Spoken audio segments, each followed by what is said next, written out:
Valley of the end का scene था, लेकिन इस बार नारुतो सास्के को ओरोचिमारू के पास जाने से रोक लेता है।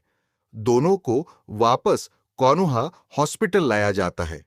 जब सास्के होश में आता है, वो गुस्से से नारुतो को देखता है और कहता है, सास्के, तुमने मुझे क्यों रोका?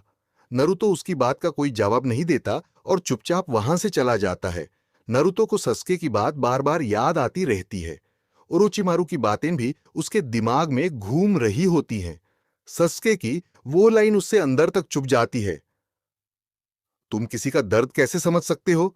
तुम्हारे पास कभी फैमिली ही नहीं थी। नारुतो को अपने माँ बाप की याद आती है और पहली बार वह खुद को सच में अकेला महसूस करता है। इसी बीच सकुरा उसके पास आती है और कहती है, सकुरा, नरुतो, मैंने तुम्हें सस्के को वापस लेके आने को कहा था, तुमने उसके मार ही दिया था। लेकिन नरुतो सिर्फ हल्का सा स्माइल करता है और वहां से चला जाता है। अगले दिन काउंसिल की मीटिंग होती है। नरुतो को भी बुलाया जाता है। संदर उसकी तारीफ करते हैं, लेकिन दांजो अचानक बोल पड़ता है, दांजो, नरुतो, क्या तुम्हें अपनी गलती का एहसास है? नरुतो हैरान होकर पूछता है, नरुतो, मेरी गलती? दांजो कहता है, तुमने वैली ऑफ द एंड में कुबी की चाक्रा पावर यूज की। उसी वजह से तुम्हारा कंट्रोल टूट गया और तुमने ऑलमोस्ट सास्के को मार ही दिया।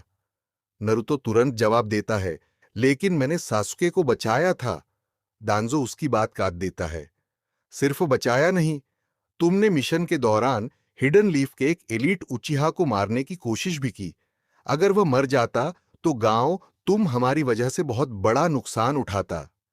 इतना सुनते ही सुनादे गुस्से में डांजो को रोकने की कोशिश करती है। तब कोहारू बोलती है, शांत हो जाओ।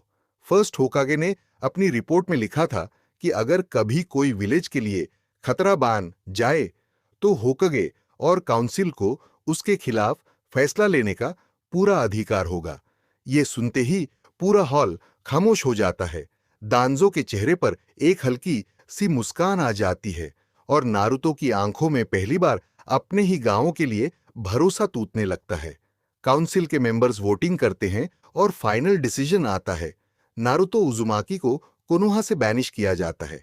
साथ ही नारुतो के चक्रा पर भी सील लगा दी जाती है ताकि वो नाइन टेल्स की पावर यूज ना कर सके। नारुतो बिना कुछ बोले वहां से निकाल जाता है। जैसे ही वो बाहर आता है, उसके सारे दोस्त उससे मिलने के लिए खड़े होते हैं। गाय, हिनाता, ली और बाकी सब उसे रोकने की कोशिश करते हैं, लेकिन नारुतो सिर्फ इतना कहता है, मैं वापस जरूर आऊंगा, लेकिन अभी नहीं।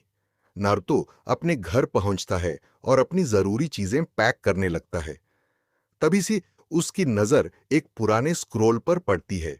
वो स्क्रोल खोलता है और देखता है कि वो मिनातो नमिकाजे का लिखा हुआ था। स्क्रोल में लिखा था, नारुतो, अगर तुम ये पढ़ रहे हो तो शायद मैं इस दुनिया में नहीं हूं। मुझे माफ कर देना। मैं तुम्हें वो बचपन नहीं दे पाया जिसके तुम हकदार थे।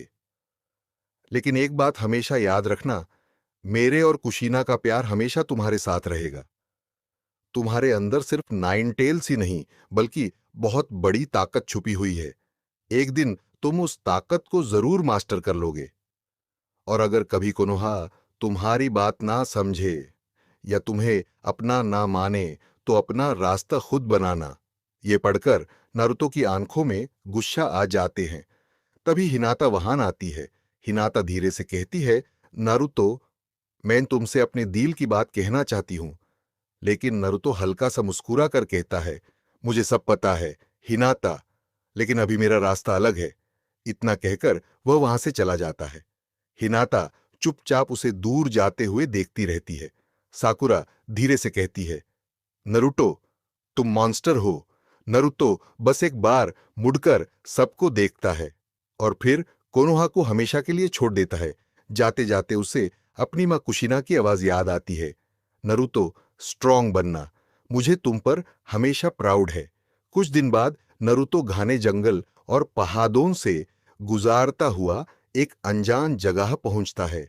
वहां उसे एक बहुत पुराना और टूट चुका मंदिर दिखाई देता है।